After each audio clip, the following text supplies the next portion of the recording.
విద్వేష ప్రసంగాల నియంత్రణకు చట్టం వచ్చే అసెంబ్లీ సమావేశంలో తెస్తాం. మైనార్టీలకు 4% రిజర్వేషన్ అమలయ్యేలా కృషి. జమాతే ఉలమే ఏ హిందూ సభలో ముఖ్యమంత్రి రేవంత్ రెడ్డి అంటూ చూస్తాను.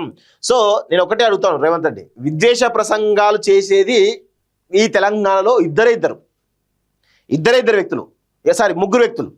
ఒకటి రేవంత్ రెడ్డి, 2 కేటీఆర్, 3 బండి సంజయ్. ఈ ముగ్గురే విద్వేషపూరిత ప్రసంగాలు చేసేవాళ్ళు. ఫస్ట్ మీరు తగ్గించుకోండి, విద్వేష ప్రసంగాలు మీరు తగ్గించుకుంటే ప్రజలకు ఆదర్శంగా నిలుస్తారు. మీరే విద్వేషపూరితమైన ప్రసంగాలు చేసి మీరే బండి సంజయ్ ఏమో హిందువులు రెచ్చగొడతాడు, మీరేమో ముస్లింలు రెచ్చగొట్టండి, ఈయనేమో తెలంగాణ వాళ్ళు రెచ్చగొడతా ఉంటాడు. ఇదంతా ఏంది విద్వేషపూరిత ప్రసంగాలు కాకపోతే ఏంది? అది అంత ముగ్గురు దొంగలు, శరీరాలు వేరే కానీ వాళ్ళ భావాలు వేరే కానీ శరీరాలు అంతా ఒకటే. గుర్తుపెట్టుకోండి. ఈ విద్వేష ప్రసంగాల నియంత్రణకు చట్టం అంటే తీసుకురండి చూద్దాం. తీసుకొస్తారా? తీసుకొచ్చే దమ్ముందా అని అడుగుతున్నాం.